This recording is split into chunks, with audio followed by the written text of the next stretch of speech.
নমস্কাৰ, মই কংকনা মেধি। আজি মই মোৰ উপন্যাস আকাশৰ শেষ কোটখনৰ চৰিত্ৰসমূহৰ বিষয়ে বৰ্ণনা কৰিবলৈ ওলাইছোঁ। মোৰ যিখন উপন্যাস আছিলে সেই উপন্যাসখনৰ উন্মোচনৰ দিনা মই উপন্যাসখনৰ বিষয়বস্তু কি বা কি বুজাবলৈ চেষ্টা কৰিছোঁ সেই সকলোবোৰ কথা বিৱৰি কৈছোঁ, আৰু সেই ভিডিঅ'টো মোৰ ইউটিউব চেনেল কংকনা মেধিত আপলোড কৰা আছে। কিন্তু আজি মই বিশেষভাৱে চৰিত্ৰসমূহৰ বৰ্ণনা কৰিবলৈ ওলাইছোঁ, কাৰণ কিছু সংখ্যক সন্মানীয় পাঠকে মোক সদায় সুধি থাকে যে মৌকুহী চৰিত্ৰটোৰ বিষয়ে অলপ ক'ব নেকি, যে সেই চৰিত্ৰটোত ইমানখিনি ঘাত প্ৰতিঘাত পাৰ হোৱাৰ পাছত ইমান এগৰাকী ভাল মানুহৰ লগত, যিগৰাকী মানুহে সদায় ভাল কাম কৰিছে, পুণ্যৰ কাম কৰিছে, সদায় নিজৰ জীৱনটোৰ লগত যুঁজি আহিছে সততাৰে আৰু সন্মানেৰে আৰু শক্তিপূৰ্ণভাৱে, কিন্তু সেই চৰিত্ৰটোৰ লগত শেষটো ইমান বেয়াকৈ কিয় দেখুওৱা হ'ল, তেওঁৰ মৃত্যু কিয় দেখুওৱা হ'ল, আকস্মিক মৃত্যু কিয় দেখুওৱা হ'ল, বা তেওঁৰ জীৱনটোত চব বেয়াই কিয় হ'ল। সেই চৰিত্ৰটোৰ বিষয়ে যদি মই জাষ্টিফিকেশ্যন দিবলৈ যাওঁ কিয় তেনেকৈ লিখিলোঁ, তেতিয়া মই এটা কথাই ক'ম যে আমি নিজৰ জীৱনটোত আমাৰ কি হয়, আমাৰ ভৱিষ্যতত কি হয়, আমাৰ ভাগ্যত কি থাকে, সেয়া আমাৰ সম্পূৰ্ণ নিয়ন্ত্ৰণত নাথাকে বুলিয়ে ক'ব লাগিব। কিন্তু আমি নিজৰ জীৱনটো কেনেকৈ চলাওঁ, কেনেকৈ যুঁজোঁ বা সততাৰে যুঁজিছোঁ নে মানে কিবা অসৎ পথ অৱলম্বন কৰিছোঁ, আৰু আমি নিজৰ লগত ন্যায় কৰিছোঁ নে নাই, মানুহে আমাৰ লগত ন্যায় কৰিছে নে নাই, মই ভাবোঁ সেইটো গুৰুত্বপূৰ্ণ নহয়। আমি নিজৰ লগত ন্যায় কৰিছোঁ নে নাই, আমি নিজৰ জীৱনটো ভালদৰে জীয়াই আছোঁ নে নাই, আমি নিজৰ যতন লৈছোঁ নে নাই, আমি নিজৰ সপোনবোৰ পূৰা কৰিবলৈ বা জীৱনটো জীয়াই থাকিবলৈ যি লাগে সেইবোৰ নিজক দিবলৈ আমি চেষ্টা কৰিছোঁ নে নাই, সেই সকলোবোৰ কথাইহে আমি নিজৰ লগত ন্যায় কৰিছোঁ নে নাই সেইটো আমাক দৰ্শায়। গতিকে এই উপন্যাসখনত যিটো মৌকুহী চৰিত্ৰ আছিলে, যিটো প্ৰধান চৰিত্ৰ, সেই চৰিত্ৰটোৱেও তেনেকৈয়ে আগবাঢ়ি গৈছে। নিজৰ জীৱনটোত তেওঁ যিমান ঘাত প্ৰতিঘাত আছে, তেওঁ লাহে লাহে হ'লেও তেওঁ সাহসেৰে সেইখিনি মুখামুখি হৈছে আৰু জীৱন বাটত তেখেত আগুৱাই গৈছে। তেওঁৰ আকস্মিক মৃত্যুটো সেইটো আমি মৃত্যুৰ কথাটো কোনেও ক'ব নোৱাৰে, কিন্তু তেখেতে জীয়াই থকা দিনকেইটাত অন্ততঃ নিজৰ বাবে যুঁজিছে, নিজৰ বাবে সংগ্ৰাম কৰিছে, অকলে হাঁহিছে, অকলে কান্দিছে, অকলে হাৰিছে, অকলে নিজক উঠাইছে ওপৰলৈ। গতিকে তেওঁ সম্পূৰ্ণভাৱে নিজৰ লগত ন্যায় কৰিছে। গতিকে মই ভাবোঁ সেই চৰিত্ৰটোৰ সুন্দৰতাও তাতেই। আৰু তাৰ পাছত আহিলে প্ৰধান নহয় মানে মৌকুহীৰ যিটো ককায়েকৰ চৰিত্ৰ আছিলে, যিটো পলাশ বুলি এটা চৰিত্ৰ আছিলে, সেই চৰিত্ৰটো ব্যক্তিগতভাৱে মোৰ প্ৰিয়, কাৰণ মই ভাবোঁ যে সকলো নাৰীয়ে হয়তো তেনে এগৰাকী পুৰুষকে নিজৰ জীৱন সংগী হিচাপে বিচাৰে, পলাশৰ দৰে এগৰাকী সংগী, যি প্ৰতিটো খোজতে এগৰাকী নাৰীক সন্মান কৰে, নাৰীৰ প্ৰতি যাৰ দায়বদ্ধতা আছে, সেই নাৰীগৰাকী লাগিলে ভগ্নী ৰূপেই হওক বা পত্নী ৰূপেই থাকক, প্ৰেয়সী ৰূপেই থাকক বা মা ৰূপেই থাকক, সকলো ৰূপতে তেখেতে নিজৰ যিগৰাকী প্ৰিয় নাৰী, সেই নাৰীক সন্মান কৰিছে, মৰম কৰিছে, তেওঁৰ প্ৰতি দায়বদ্ধ হৈ আছে, তেওঁৰ প্ৰেৰণা হৈ থিয় হৈছে। গতিকে পলাশ চৰিত্ৰটো মোৰ খুব প্ৰিয়, আৰু তেখেত এজন শান্তিপ্ৰিয় ব্যক্তি আছিলে। তেখেতে জীৱনৰ প্ৰতিটো ঘাত প্ৰতিঘাত খুব সাহসেৰে ধৈৰ্যৰে মুখামুখি হৈছে, একেবাৰে এজন স্থিতপ্ৰজ্ঞ যোগীৰ দৰে। গতিকে সেই পুৰুষ চৰিত্ৰটো মোৰ খুব প্ৰিয় আছিলে নিজৰ।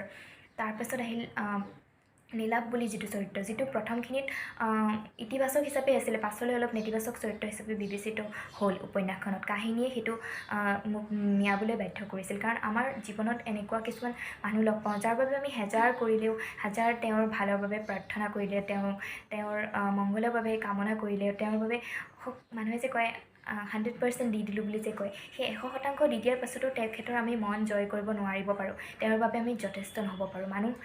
কিছুমান মানুহ তেনেকুৱা স্বাৰ্থপৰ থাকিব পাৰে জীৱনত।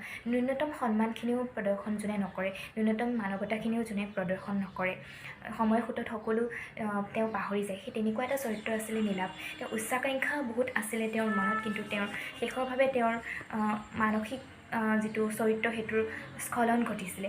গতিকে নীলাপ চৰিত্ৰটো তেনেকুৱা আছিলে। আৰু তাৰ পাছত আছিলে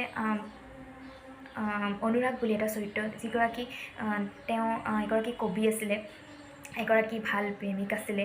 তেওঁৰ যি প্ৰেম আৰু কৰুণা, সেই তাৰ মাধ্যমেৰে যিটো পৰী নামৰ চৰিত্ৰ, সেইটোক আৰু মানে প্ৰাণ দিছিলে তেওঁৰ কবিতাবোৰত, তেওঁৰ ব্যৱহাৰবোৰত, তেওঁৰ মৰমবোৰত, সকলোবোৰ প্ৰকাশ পাইছিলে। আৰু তেখেতৰ চৰিত্ৰটোৱে এইটোৱে দেখুৱায় যে জীৱনত প্ৰেমটো আমি শব্দৰে প্ৰকাশ কৰাৰ প্ৰয়োজন কেতিয়াবা নাথাকে। আমাৰ সততা, আমাৰ মৰমেৰে আমি সকলোকে জয় কৰিব পাৰোঁ, লাগিলে তেওঁ শিলৰ মূৰ্তিয়ে হওক, আমি তেওঁৰো তেওঁৰ মাজতো আমি প্ৰাণ আনি দিব পাৰোঁ যদি আমি প্ৰেম আৰু কৰুণাৰে কাৰোবাক আদৰি লওঁ বা আঁকোৱালি লওঁ। অনুৰাগ চৰিত্ৰটো তেনেকুৱা আছিলে। আৰু তাৰপিছত এটা চৰিত্ৰ আছিলে পৰী, শেষৰ ভাগত যিটো দেখুৱাইছিল কাহিনীটো আৰু 20 বছৰমান আগুৱাই পেলাই যিটো চৰিত্ৰ দেখুৱাইছিল, সেই পৰী চৰিত্ৰটো খুব আৱেগিক আছিলে, কিন্তু তেওঁ খুব বেছি মানে ৰঙীন ৰাংঢালী এগৰাকী ছোৱালী আছিলে। কিন্তু সময়ৰ সোঁতত তেওঁ যেতিয়া জীৱনৰ সত্যবোৰ এটা এটাকৈ উদঘাটন কৰিবলৈ লৈছিলে, তেতিয়া তেওঁ মানসিকভাৱে যথেষ্ট দুৰ্বল হৈ পৰিছিলে। সেই সময়খিনিত যিটো অনুৰাগ চৰিত্ৰ আছিলে, সেই চৰিত্ৰটোৱে তেখেতক সাহস প্ৰেৰণা দিছিলে আৰু জীৱনটোক নতুনকৈ ভাল পাবলৈ শিকাইছিলে।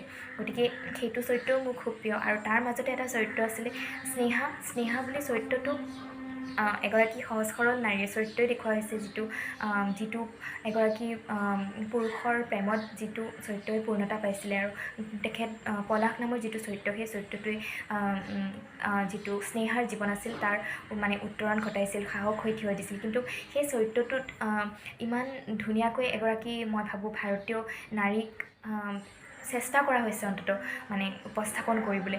ভাৰতীয় নাৰী এগৰাকীয়ে যেতিয়া সাজপাৰ কৰে, তেওঁৰ দীঘল চুলি, তেওঁৰ কপালৰ ফুটটো, তেওঁ ভৰিত পিন্ধা নুপুৰ পিন্ধে যি, আৰু তেওঁৰ হাতত যি খাৰু পিন্ধে, মুঠতে আমাৰ এগৰাকী ভাৰতীয় নাৰী, হয়তো ভাৰতীয় নাৰীয়ে যেনেকৈ শৃংগাৰ কৰে, যেনেকৈ নিজক ৰাখে বা যেনেকৈ নিজক প্ৰতিটো ৰূপত উপস্থাপন কৰে, নিজৰ নাৰীত্বটো প্ৰদৰ্শন কৰিবলৈ বা নিজৰ যিটো মানে কি ক'ম, শৃংগাৰ ৰস যিটো কয়, সেইটোক মানে ফুটাই তুলিবলৈ যেনেকুৱা ধৰণৰ উপকৰণ বা প্ৰসাধন ব্যৱহাৰ কৰে বা তেওঁৰ সাজ সজ্জা, সেই সকলোবোৰ এগৰাকী নাৰীৰ চৰিত্ৰত, এই স্নেহাৰ চৰিত্ৰটোত ফুটি উঠিছিলে। তেওঁৰ চাল চলন, তেওঁৰ কথা বতৰা, যি গাম্ভীৰ্য, যি লয়লাস, যি মাধুৰ্য আছিলে, সেই সকলোবোৰতে এগৰাকী ভাৰতীয় নাৰীৰ যিটো মানে সুন্দৰতা, সেইটো প্ৰকাশ পাইছিলে বুলি মই ভাবোঁ।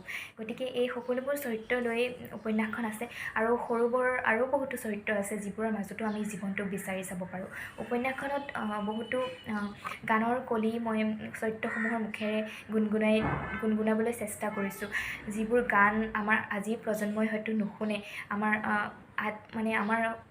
মহান সংগীতজ্ঞসকলৰ যিবোৰ গান, অসমীয়া গান বা যিবোৰ হিন্দী গান আছে, সেই ধুনীয়া অৰ্থবহ গানৰ কলিবোৰ মই উপন্যাসখনত ৰাখিছোঁ। আৰু তাৰপিছত যিবোৰ অসমীয়া খাদ্য, থলুৱা খাদ্য, সেইবোৰৰ বৰ্ণনা দিবলৈ চেষ্টা কৰিছোঁ। অসমীয়া সাজপাৰ, অসমীয়া পথাৰখন, মানে এখন গ্ৰাম্য সমাজ যিমান পাৰোঁ ফুটাই তুলিবলৈ চেষ্টা কৰিছোঁ। লগতে সমান্তৰালভাৱে আমাৰ চহৰীয়া জীৱনটোকো দেখাবলৈ চেষ্টা কৰিছিলোঁ। গতিকে এইবোৰ উপন্যাসখনত কি আছে, সেইটো মই এইটো ভিডিঅ'ত বহলাই নকওঁ, কাৰণ আৰু এটা ভিডিঅ' আছেই মোৰ চেনেলতে, যি মই কিতাপখন উন্মোচন কৰোঁতে কথা কৈছিলোঁ উপন্যাসখনৰ বিষয়ে, বা আৰু বহুতো অসমৰ গণ্যমান্য ব্যক্তিয়ে যি মন্তব্য দিছে, সেইসমূহো কিতাপখনত আছে, প্ৰথমৰ পৃষ্ঠাকেইটাত বা মোৰ আগৰ ভিডিঅ'টোত আছে। এই ভিডিঅ'টো মই বিশেষকৈ চৰিত্ৰসমূহৰ বৰ্ণনা দিবলৈ, থুলমূল বৰ্ণনা, সম্পূৰ্ণ বৰ্ণনা মই এই ভিডিঅ'টোতে দি শেষ কৰিব নোৱাৰোঁ, থুলমূল বৰ্ণনা দিবলৈ চেষ্টা কৰিলোঁ। যদি কিবা ভুল ভ্ৰান্তি হৈছে ক্ষমা কৰিব। আৰু আজি পৰ্যন্ত 2021 চনতে ওলোৱা কিতাপখন আজি পৰ্যন্ত ৰাইজে যি মৰম দিছে আৰু পঢ়ি পেলাই যি ধুনীয়া মতামত দিছে বা সুপৰামৰ্শ দিছে, আৰু যদি কিবা ভুল কৰিছোঁ বা আৰু শিকিবলৈ বাকী আছে, সেইবোৰ ধুনীয়াকৈ বুজাই দিছে, সেই সকলোবোৰৰ কাৰণে মই সকলোৰে ওচৰত চিৰকৃতজ্ঞ। আৰু কিতাপখন সদায় সকলোৱে মৰম দি থাকিব আৰু মোকো সদায় প্ৰেৰণা আৰু আশীৰ্বাদ কৰি থাকিব বুলি মই আশা কৰিলোঁ। ধন্যবাদ।